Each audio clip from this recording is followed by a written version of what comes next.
So dear friends, we start with the discussion of ethics paper of paper 4 of GS. Now, let me introduce myself. I am Mukul Pathak and I, along with my colleague Mr. Brajendra Singh, will discuss all the questions that have come in paper 4 of GS. Now, let us look at question number 1. Question number 1 says that application of artificial intelligence as dependable source of input for administrative rational decision making is a debatable issue. Critically examine this statement from ethical point of view. Basically, this question requires us to, number 1, define artificial intelligence, and number 2, discuss the pros and cons of the decisions that are arrived at with the use of artificial intelligence. Now, artificial intelligence refers to the intelligent behavior by the machine. It refers to the functions performed by the machine that, if performed by human beings, would be regarded as intelligent. Now, there are some advantages of decision making that we arrive through use of artificial intelligence. Number 1, artificial intelligence allows us to process large amount of data in quick time and arrive at the decisions fast. Number 2, it diminishes the scope of error. Number 3, it automates repetition. Another advantage of artificial intelligence is that it provides way for human beings to work more efficiently and work together at maximum capacity. Another advantage is it provides digital assistants, which implies that our need for excessive customer service staff would be reduced. While these are the advantages of artificial intelligence, this is not to say that artificial intelligence is not without any limitations. There are some limitations also of the decisions that are arrived at by the use of artificial intelligence. Now, one limitation is, number 1, the machine intelligence cannot be creative, cannot be innovative. So where administrative decisions require a lot of creativity and innovation, machine intelligence is not very useful. Number 2, machine intelligence cannot factor in the element of context. Now, if all administrative decisions have to be arrived at by taking into account the context that prevails while the decisions are being made, this is something which machines are not skillful at. Now, the third limitation is there can always be privacy and data security concerns with the use of artificial intelligence. Another limiting factor of artificial intelligence is that AI algorithms are very complex and difficult to understand, and this can make it challenging to determine how artificial intelligence systems arrive at the decisions. So the decisions arrived by the artificial intelligence systems are not very transparent. Then there is another issue that is associated with the decision making arrived at by the machines, and that is it is very difficult to fix accountability there. Now, the decisions arrived through artificial intelligence are not that accountable. And yet another limitation is that, well, artificial intelligence decisions at times can be biased, because after all, if the programmer feeds the data in the machine, that is somewhat biased. So the decisions arrived by the machine shall automatically be biased. And probably the last point in artificial intelligence is, well, the machines cannot take into account the emotional factors while arriving at the decisions. And therefore, we can say artificial intelligent machines have intelligence, but they lack emotional intelligence. And in all administrative decision making, emotional intelligence plays a very important role. So this finishes our question number 1, and now let us look at question number 2. Now the question number 2 says this, that ethics encompasses several dimensions that are crucial in guiding individuals and organizations towards morally responsible behavior. Explain the key dimensions of ethics that influence human actions and discuss how these dimensions shape ethical decision making in the professional context. Now, ethics enables us to discriminate between right and wrong and follow the path of righteousness. Now, there are some very important dimensions of ethics. Now, let us look at those dimensions. One is integrity, which is called as uprightness of character. Now, the second important dimension is impartiality, which is the display of non-partisan conduct. Now, the third important dimension is beneficence, which means doing good and maximizing the benefit of others. Number 4 is non-maleficence, which is not doing harm to the others. Number 5 is autonomy, which is self-determination and freedom to the people to make their decisions. And the last is objectivity, which is arriving at the decisions on the basis of rigorous analysis of evidence. Now, these dimensions shape ethical decision making in professional context in following ways. Number 1, when these dimensions are considered, it is ensured that the decisions which are made in the professional setup will be the ones that will do justice to the legitimate interests of all stakeholders. Number 2, professional expertise will not be misused to maximize personal gains or private benefit. Number 3, professional expertise will not be used to cause harm or difficulties to others. Number 4, decisions made on the basis of facts and evidence are likely to be more objective. Next is, such decisions are likely to carry an element of accountability. And last but not the least, the decision shall possess moral propriety and as well as demonstrates one's loyalty to the organization. Now friends, let us start with question number 2. Question number 2 says, it is not enough to talk about peace, one must believe in it. And it is not enough to believe in it, one must act upon it. In present context, the major weapon industries of the developed nations are adversely influencing continuation of wars for their own self-interest all around the world. What are the ethical considerations of powerful nations in today's international arena to stop continuation of ongoing conflicts?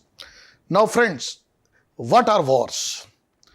Wars are the conflicts, or should I say, wars are the armed conflicts between two nations or two or more nations, and sometimes even between the different groups within a nation. And all wars are the result of the power tussle and as well as intense competition for resources. Now, why is it essential that the developed nations should stop, or powerful nations should stop the continuation of wars?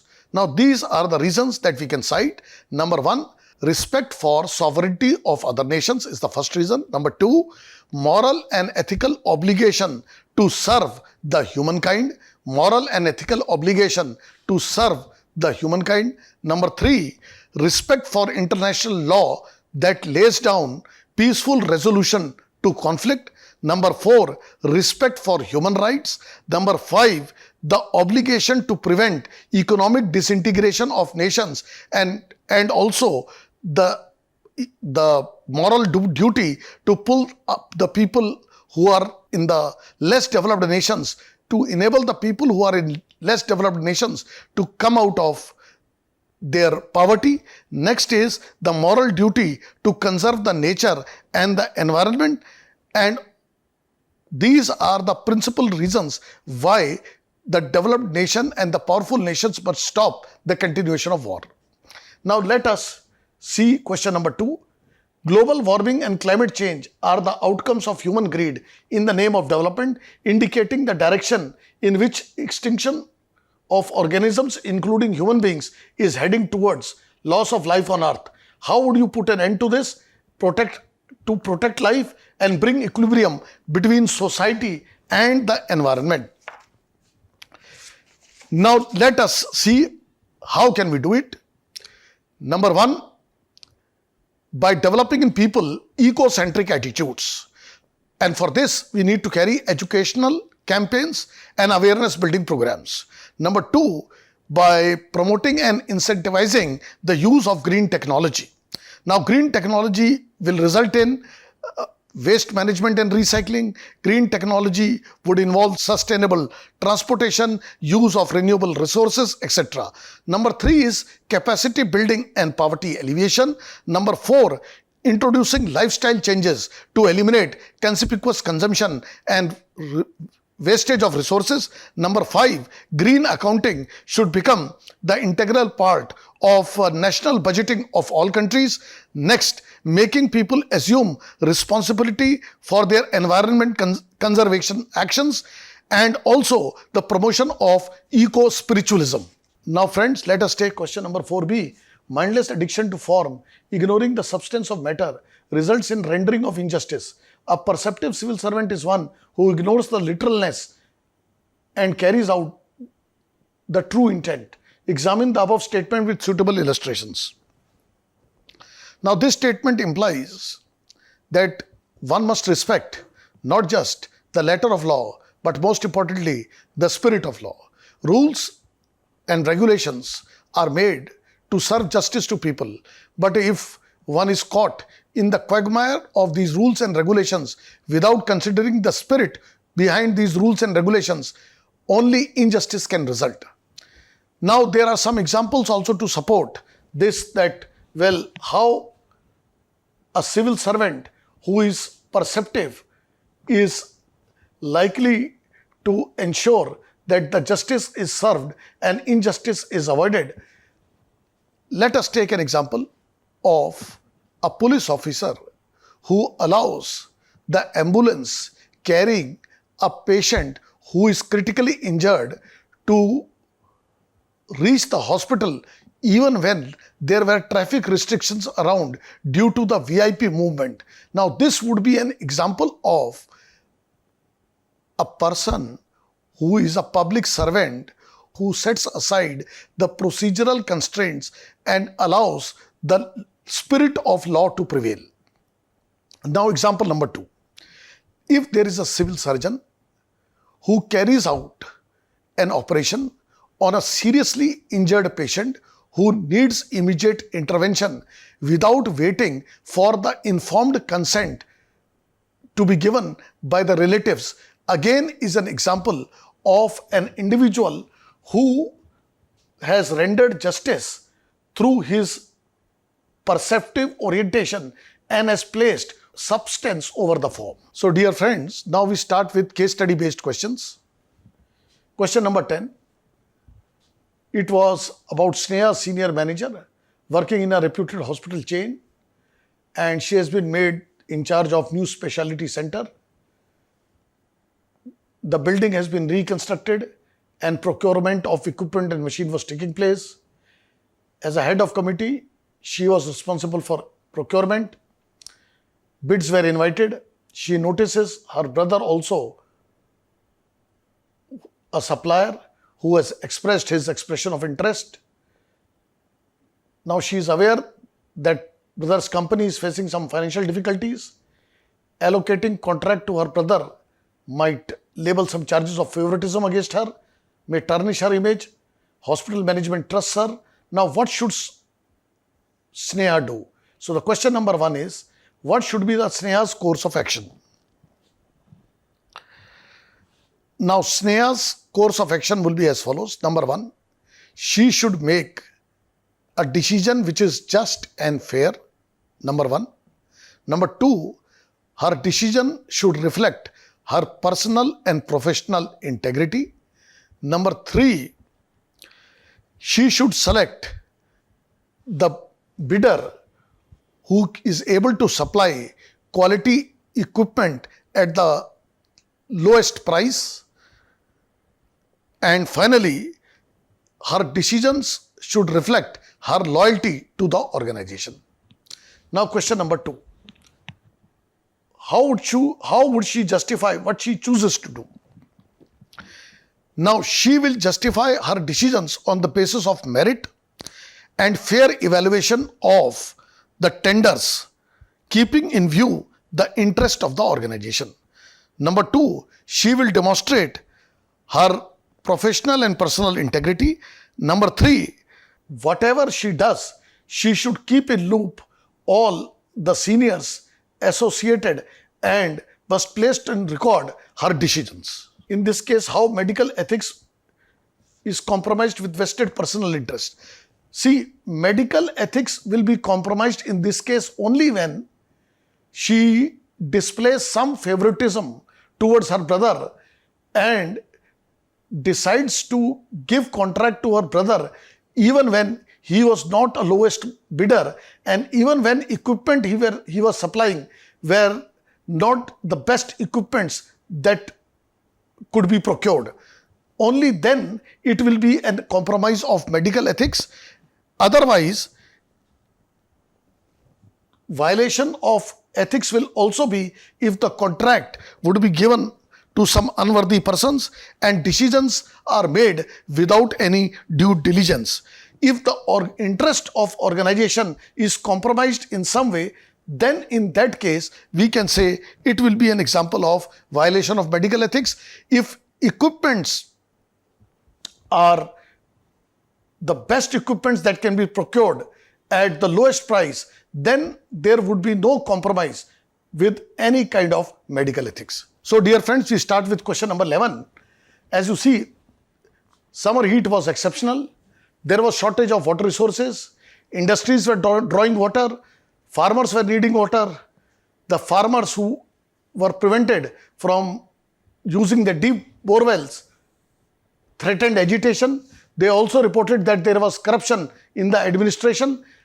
Now the industry could not be closed because this will result in large number of workers being unemployed. So question number 1 was, what are the options available to the district collector? Now the following options are available to district collector. Number 1, take measures for efficient usage of water resources and ensure that all operations which involve inefficient use of water be shut down. Number 2, the district collector must set up the need-based system of water distribution. Number 3, educate and inform all the concerned groups, all the stakeholders about water shortage and request for their cooperation, but come down heavily on any of those groups who, taking advantage of this situation, want to create some kind of turmoil. District collector also can look into allegations of corruption made by farmers, and in case some officials are found guilty, then those people can be punished. Another thing which can be done here is to request industries and farmers to temporarily stop their water intensive operations and if possible put in place some technology that is water efficient and that can ensure more judicious use of water resource. Now question number 2 here, what suitable actions can be taken in view of mutually compatible interests of all stakeholders? Now the common interest of all stakeholders is to ensure regular supply of potable and drinkable water, and second, that region does not face similar crisis again. So the district collector can here take actions which are immediate and short term and as well as long term. As the part of short term action, he can make people aware of the problem. He can cut down on the instances of water misuse and implement water rationing for different enterprises. As a part of long-term measures, R&D to create water efficient technology can be taken.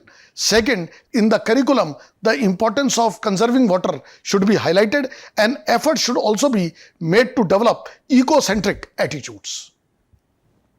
Now the last part is, what are the ethical dilemmas for the administration? Now for the district collector, now the ethical dilemmas here are, number 1, populism versus pragmatism. Number 2, catering to sectional interests versus catering to general interest. Number 3, conservation versus development. Number 4, exhibition of courage versus cowardice. And number 5, display of fairness versus favoritism. Well friends, now we take question number 12. Dr. Srinivasan is a senior scientist working for a reputed biotechnology company known for its cutting-edge research in pharmaceuticals.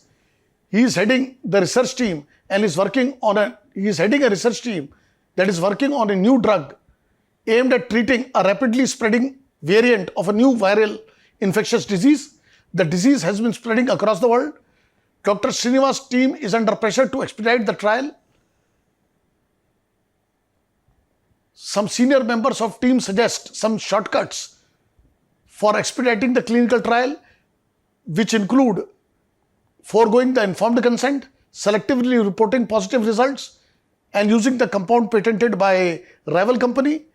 Dr. Srinivasan is not comfortable taking such shortcuts. Question number 1, what would you do in such situation? Obviously, in front of me, if there is a pressure by top management to cut down on the authentic process and do some selective reporting, so my answer would be, I will never compromise with my personal and professional integrity in such situation, would follow all the laid down procedures for clinical trials of a drug, not display any deception or selective reporting of the results, and would never use the compounds that have been patented by a rival company in a bid to expedite the process. Now question number 2. Examine your options and consequences in the light of ethical questions involved. Now, the options and consequences in the light of ethical questions would be, the first and the foremost choice would be to listen to my conscience and follow due procedure and not take any shortcuts for quick result. This may delay in the arrival of the drug and also may cause temporary economic loss, but will hold the company in good light in time to come and would lay down authentic procedures to be followed in time to come as well. The second option could be with me, pass the responsibility of decision making to someone else, but this is likely to tarnish my self-image and as well as would result in me presenting myself as a person who avoids responsibility. Now the third is to ignore medical ethics for some economic benefits. Now in this end, do selective reporting, ignore informed consent, use the chemicals patented by rival company. In this situation, the advantage could be that some monetary benefits might come, but the disadvantage is that when on half-baked research I launch my drug, it can pose threat to lives of large number of people. It may result in dangerous side effects and it may entail some criminal prosecution against me and as well as banning of the drug by some user agencies. Now the third question is, how can data ethics and drug ethics save humanity in such situation? Now data ethics will ensure that no data is manipulated and no selective inference is drawn.